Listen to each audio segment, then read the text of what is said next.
Hello friends, good morning, শুভ সকাল সবাইকে। কেমন আছো সবাই? শুধু গুড মর্নিং নয়, আজকে শুভ নববর্ষটাও জানাতে চাইছি। কারণ নববর্ষ অনেক দিন আগে চলে গেলেও আমি কিন্তু নববর্ষের ভিডিওটা আজকেই শেয়ার করছি তোমাদের সাথে। সে যাই হোক না কেন, শুভ নববর্ষ সবাইকে। সবার নতুন বছর খুব ভালো কাটুক, আনন্দে কাটুক, এটাই চাই সবার ঠাকুরের কাছে। আমি নিজের কথা আর কি বলবো, মানে এমন একটা সারপ্রাইজ আমি পেয়ে গেছি জীবনে। তো আর ইচ্ছা করছে যে এরকম সারপ্রাইজ যেন আমি আর না পাই, আর কেউই না পাক। যাই হোক, এগুলো বলে আর নিজের কথা বাড়াতে চাই না। তো যাই হোক, একটু তুতলে যাচ্ছি কথা বলতে গিয়ে, মানে কি বলবো সেটাই ভাবছি। যাই হোক, নিজের কথা অত না বাড়িয়ে আর কি করব। সকাল সকাল দেখো স্নান করে নিয়েছি, আর রোজকারের মতো ওই যে দেখো কি করছি কাজকর্ম। তো যাই হোক, রুটি করে নিচ্ছি। সকালবেলায় তো জল টল খেয়ে নিয়েছি, তারপরে যে রুটি করছিলাম, যেহেতু অনেকটাই বেলা হয়ে গেছে আর একটু সকাল সকালে উঠেছিলাম, খুবই খিদে পেয়ে যাচ্ছিলো। তো তাই নিজে একটা বিস্কিট খেয়ে নিচ্ছিলাম, আর সাথে রুটিগুলো আগে গোল পাকিয়ে নিচ্ছিলাম। আমি রুটি করার সময় রোজ নিজে আগে গোল পাকিয়ে নিই, তারপরে সবগুলো বেলে নিই, তারপরে গিয়ে এক এক করে মানে ছেঁকি। তো যাই হোক, অল্প কয়েকটা রুটি তো এই জন্য প্রবলেম হয় না, 5টা থেকে 6টা কোনো দিন, তার বেশি হয় না। তো যাই হোক, একটু প্লেটটাতে কিছু মনে হচ্ছিল যে আছে নাকি দেখার জন্য মুখটা একটু কেমন করলাম। যাই হোক, ওর পরে রুটি তো রাখবো, তো কিছু যদি থাকে সেটা তো রুটিতেই লাগবে। তো সেই কারণেই আমি না এইসব ব্যাপারে একটু খুঁতখুঁতে টাইপের আছি। আমাদের কিন্তু এই যে চাকি পিঁড়িতে, মানে রুটি বেলার পিঁড়িতে রুটি বেলা হয় না এই বাড়িতে। আমার প্রথম প্রথম এসে খুবই বাধো বাধো লাগতো যে পিঁড়িতে না বেলে এখানে বেলছে। তো যাই হোক, আমার নিজের বেলতেও একটু প্রবলেম হতো। তো তারপরে বেশি রোজ যেহেতু করতে হয়, তো এই প্রবলেমটা আর হয়নি। রোজ করতে করতে ম্যানেজ হয়ে গেছে। এখন যেন অন্য আর কি রুটি বেলার পিঁড়িতে রুটি বেলতে গেলে একটু প্রবলেম হয়ে যায়। অভ্যেস, মানুষ হচ্ছে অভ্যেসেরই দাস। তো অভ্যেস হয়ে গেলে কোনো প্রবলেম হতো না, যেহেতু অভ্যেস হয়েছিল না সেই কারণেই। তো তারপরে দেখো, রুটিগুলো একে একে আমি সব বেলে নিয়েছি, এবার ভাজা শুরু করে দিয়েছি। কিন্তু দেখো, সব রুটি কিন্তু ফোলেনি। এই তাওয়াটা ননস্টিকি ভাব চলে যাওয়াতে একটু প্রবলেম হয়। তেলের জিনিস করার পর স্কচ ব্রাইট দিয়ে মাজতে মাজতে ননস্টিকি ভাবটা উঠে গেছে। তারপরে দেখো, আমার শ্বশুরমশাইকে খেতে দিয়ে দিচ্ছিলাম এই যে। আর যেহেতু নতুন বছরের প্রথম দিন, তাই একটুখানি তরকারিও করে নিলাম, যে এইসব এদিক ওদিক হাবিজাবি দিয়ে খাবো না, একটু তরকারি দিয়ে ভালোভাবেই খাই বছরের প্রথম দিন যেহেতু। তো তারপরে তাই তরকারি করেছিলাম, মানে ভালোভাবে বলতে ওই আর কি রুটির সাথে সামঞ্জস্যপূর্ণ একটা তরকারি, মাত্র আলুর তরকারি। তারপর দেখো, এনেছিল হচ্ছে বড় দেখে একটা রুই মাছ, তো সেটাই গামলার মধ্যে ঢেলে নিয়েছি। তারপরে দেখো হয়েছে আমার শ্বশুরকে দেওয়ার পরে আমি নিজের জন্য বেড়ে নিচ্ছিলাম, তাই তোমাদের সাথে একটু শেয়ার করলাম। দেখো, দুটো রুটি আর তরকারি নিয়ে নিয়েছি প্লেটে আর বাটিতে। তো তারপর এটা আরাম করে ফোন দেখতে দেখতে খেলাম।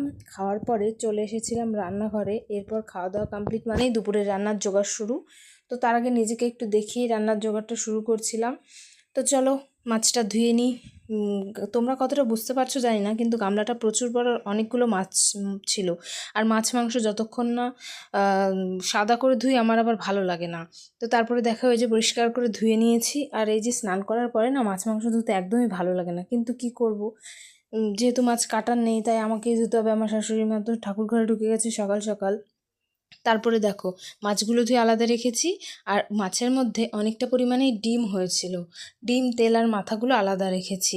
আর আমি বলেছিলাম পাট শাক আনতে, তো সেই কারণে পাট শাক এনেছে, ডাল দিয়ে, মুসুর ডাল দিয়ে রসুন দিয়ে পাট শাক খাবো ইচ্ছা করছিল। আর এনেছে কাঁচা আম অনেকগুলো, আর আলু, কাঁচা লঙ্কা, এগুলো তো টুকটাকের বাজারে লাগে। আর তাছাড়া সেরকম কিছু আজকে আনেনি, ঘরে টুকটাক ছিল।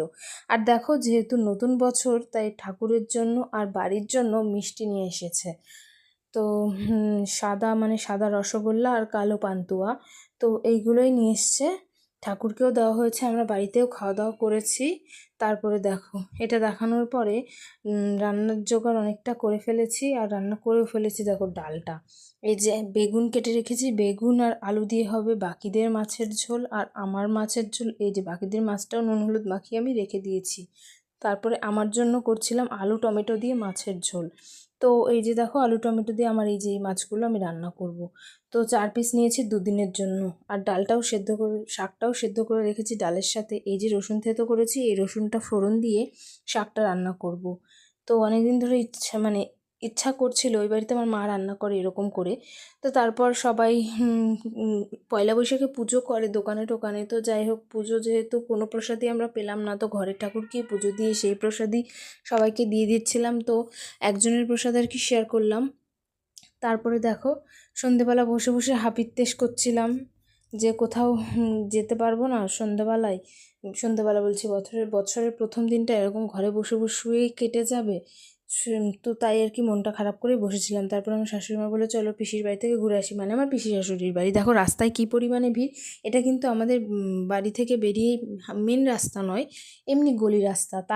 তারপরেও দেখেছো কতটা ভিড়।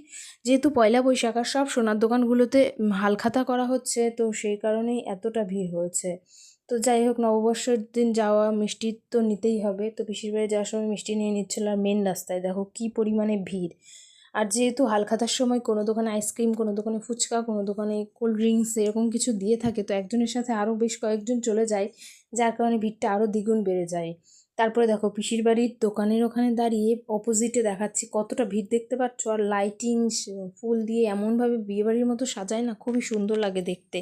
তো কতটা ভিড় দেখতে পাচ্ছ, আমি তো অনেক দূর থেকেই দেখাচ্ছিলাম, কারণ কাছে গিয়ে দেখানোর মতো পরিস্থিতি নেই, জুম করে দেখাতে হলো। তো এই যে দেখো কালীবাড়ি ঢুকে গেলাম। তারপরে তো বছরের প্রথম দিনটা ভগবানকে প্রণাম করে শুরু করাই ভালো।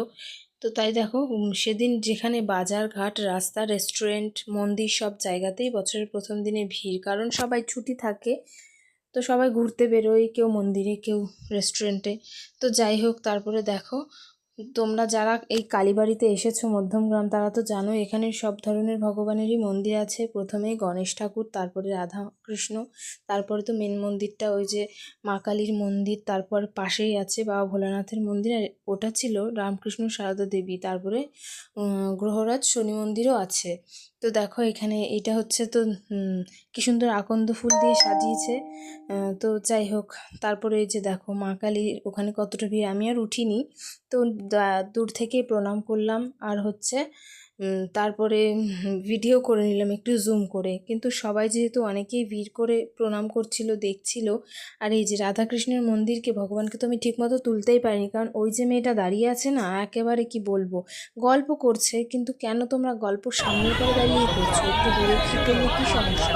মন্দিরে তো সবাই দেখবে ঠাকুরকে। তো যাই হোক, তারপরে যে গণেশ ঠাকুর দেখো জানলা দিয়ে দেখাচ্ছিলাম, কারণ আমি যাইনি। তারপর রাত্রে এসে হঠাৎই ফোন করে বললো বর বেরোবে বাইরে খেতে। বছরের প্রথম দিন, যদি ও চায়নি যেতে। আমি একবার বলেছিলাম আজ তো পয়লা বৈশাখ, তো সেই কারণে বললো ঠিক আছে চলো তাহলে বেরোই। তো আমি আর না বলবো কেন, চলে যাচ্ছিলাম আমাদের ওই একই ডেস্টিনেশন মাইকেলনগর ধাবাতে। তো যাওয়ার পথে এক জায়গায় দেখো হয়তো চড়কের মেলা উপলক্ষে কোনো গান ফান হচ্ছিল। আর এখানে তো চড়ক মেলা হয় না, আমি কত বছর চড়ক সামনে থেকে দেখি না, ফোনের মধ্যে দেখতে পাই, জানি না কবে আবার দেখতে পারবো। তো ওই আর কি চলে যাচ্ছিলাম। তারপরে দেখো মেন রাস্তায় উঠে গেছি। আর তখন কিন্তু রাত 11:30 মনে হয় বাজে, কিন্তু দেখে মনে হবে না, ওই ধাবাটাতে দেখে মনে হবে না তখন যে রাত 11:30 বাজে। এমনি নর্মাল দিনেই কতটা ভিড় হয়। আর আজ যেহেতু পয়লা বৈশাখ, গাড়ি দেখো জাস্ট, গাড়িগুলো দেখলেই বুঝতে পারবে ভেতরে কত ভিড়। তো এই যে ধাবায় চলে এসেছি আমরা, বসেও গেছিলাম খেতে, খাবার অর্ডার দিয়ে বসেছিলাম। এখানের খাবার দাবারগুলো মানে সস্তায় পুষ্টিকর আর কি, খুব টেস্টি হয় খেতে। তো আজকে চা খেতে চেয়েছিল, যেহেতু প্রায় না 12টাই বেজে গেছিলো যে পৌঁছাতে নাকি তার একটু হয়তো বা কম। তো চা আর পাইনি, চা ছিল না ওখানে। এই যে দেখো ওই ভেতর, এটা হচ্ছে যেখানে বসেছি সেখান থেকে মেন রাস্তা। তো আমাদের খাবারে আজকের মেনুতে ছিল বাটার নান নয়, প্লেন নান, আর হচ্ছে চিকেন ভর্তা। তো অন্যান্য চিকেন বাটার মশলাটাই বেশি ভালো লাগে খেতে। চিকেন ভর্তাটা অনেক দিন আগে একজনকে দেখেছিলাম খেতে, তখন থেকে একটু ইচ্ছা হয়েছিল, তো আমার মনে ছিল না। ও বললো যে ঠিক আছে আজকে তাহলে চিকেন ভর্তাই খাওয়া যাক। তো সেই কারণেই আর কি। তারপর খাওয়া দাওয়া করলাম, খাওয়া দাওয়া করে দেখো ফেরার পথে একটু ধাবাটাকে সঙ্গে নিয়েই যাচ্ছি, আবার কবে আসবো তার তো ঠিক নেই। তো সেই কারণেই একটু ভিডিও ক্যাপচার করে নিলাম। আর দেখো আমার বড় ওই যে স্কুটি বের করে নিচ্ছিল, তখনও কিন্তু রাত 12:30, প্রায় 12:30 নয় 12টা বেশিই বাজে। তারপরেও ভিড় কিন্তু কম নেই। যাই হোক, ওখান থেকে বেরিয়ে চলে এসেছিলাম তারপরে রাত্রে আর কি বিশেষ কিছুই আর শেয়ার করা হয়নি। এরপর বাড়ি এসে ঘুমিয়ে পড়েছিলাম, একটু মৌরি মুখে দিয়ে চিবোচ্ছিলাম আর কি। তো যাই হোক, আজকের ভিডিওটা এই পর্যন্তই। তোমাদের কেমন লাগলো অবশ্যই জানিও। দেখা হচ্ছে নেক্সট ব্লগে। টাটা সবাইকে, গুড নাইট।